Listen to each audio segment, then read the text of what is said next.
কখনো কি আপনি ভেবে দেখেছেন পৃথিবীর ইতিহাসে একমাত্র এমন এক দেব শক্তিধর যোদ্ধা যার শক্তি ছিল সীমাহীন, যিনি চাইলে সূর্যকে ফল ভেবে খেয়ে ফেলতে পারতেন, পাহাড়কে খেলনার মতো তুলে আনতে পারতেন, সমুদ্রকে এক লাফে অতিক্রম করতে পারতেন।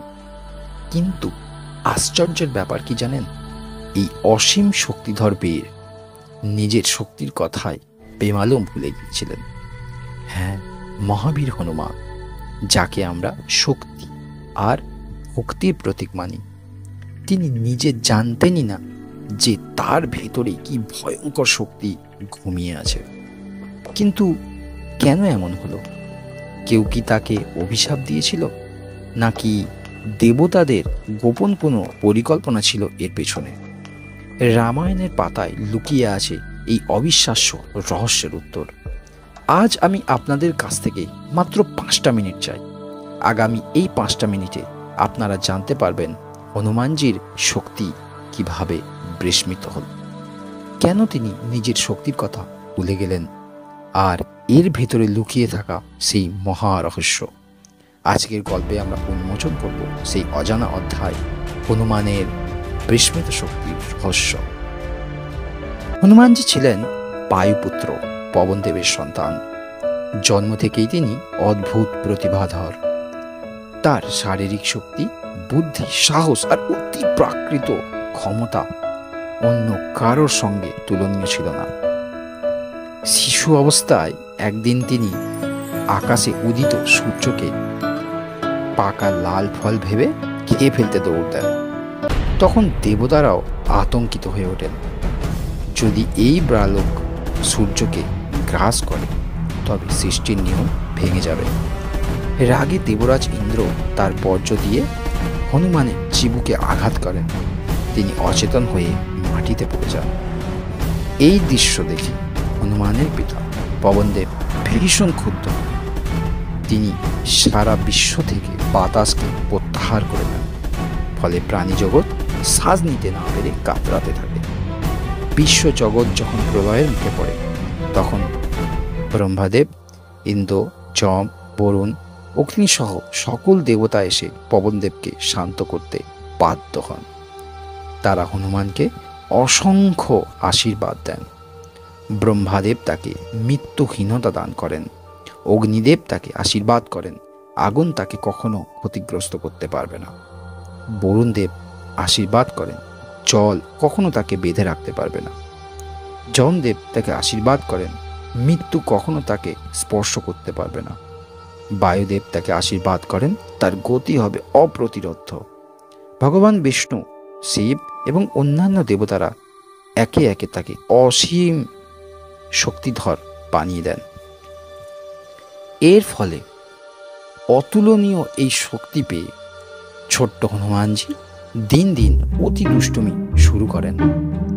কখনো ঋষিদের আশ্রমে প্রবেশ করে তাদের পূজা অর্চনা ভঙ্গ করতেন, কখনো দেবলোকের ছোটখাটো কাজে হস্তক্ষেপ করতেন। মুনি, ঋষি এবং দেবতারা খুব সমস্যায় পড়লেন। তারা ভাবলেন, এই শিশু যদি ক্রমাগত শক্তির অপব্যবহার করে তবে একদিন মহা বিপদ নেমে আসবে।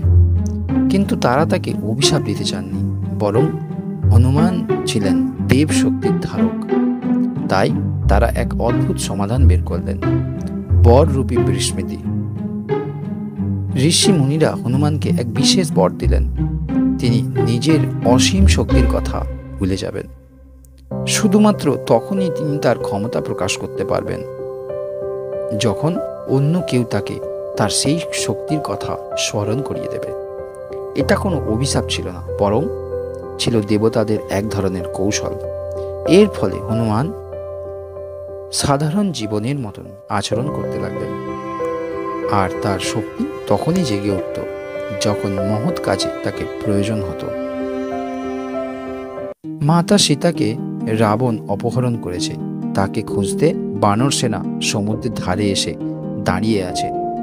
সবাই চিন্তিত, কিন্তু সমুদ্র যে বিশাল, অন্তহীন, বানর সেনার কেউই এতদূর লাফিয়ে যেতে পারল না। সবাই একে একে বলল, আমি 30 যোজন পর্যন্ত পারবো। কেউ বলল, আমি 50 যোজন পর্যন্ত পারবো। কেউ বলছে, আমি 100 যোজন পর্যন্ত পারবো। কিন্তু লঙ্কা তখনও প্রায় 800 যোজন দূরে। সবাই তখন তাকালেন হনুমানজির দিকে, কিন্তু হনুমানজি মাথা নিচু করে নীরব ছিলেন। তখন প্রবীণ বীর জাম্ববান হনুমানজিকে স্মরণ করালেন, হে হনুমান, হে বানর শ্রেষ্ঠ, সমুদ্র পার হতে কেবল তুমিই পারবে। তুমি বায়ুপুত্র, অসীম শক্তিধর। ছোটবেলায় তুমি সূর্যকে ফল ভেবে ধরতে গিয়েছিলে। তুমি চাইলে আকাশ ভেদ করতে পারো, সমুদ্র লাফিয়ে পাড়ি দিতে পারো। তুমি ভুলে গিয়েছো, কিন্তু তোমার ভিতরে সেই শক্তি আজও আছে। হঠাৎ যেন বজ্রপাতের মতন তার অন্তর্নিহিত শক্তি জেগে উঠল। হনুমানজির চারপাশে দীপ্ত আভা জেগে উঠল। তিনি পাহাড়ের চূড়ায় দাঁড়িয়ে বুক ফুলিয়ে চিৎকার করলেন, জয় শ্রীরাম। তারপর বজ্রের মতন লাফিয়ে পড়লেন। আকাশ কাঁপল, সমুদ্র ফুঁসে উঠল, আর সেইভাবে হনুমানজি পৌঁছে গেলেন লঙ্কায়। সেখানে মাতা সীতার সন্ধান মিলল। বন্ধুরা, এই কাহিনী আমাদের শেখায় আমাদের প্রত্যেকের ভেতরেও অসীম শক্তি ঘুমিয়ে আছে। আমরা নিজেরাই অনেক সময় ভুলে যাই, কিন্তু এক প্রেরণাদায়ক জাম্ববান সেই শক্তিকে জাগিয়ে দিতে পারে। যদি আপনিও চান এই ধরনের সত্য পুরাণ কাহিনী ও জীবনের শিক্ষাগুলো, তাহলে অবশ্যই সাবস্ক্রাইব করুন আমাদের চ্যানেল গীতা বার্তাকে।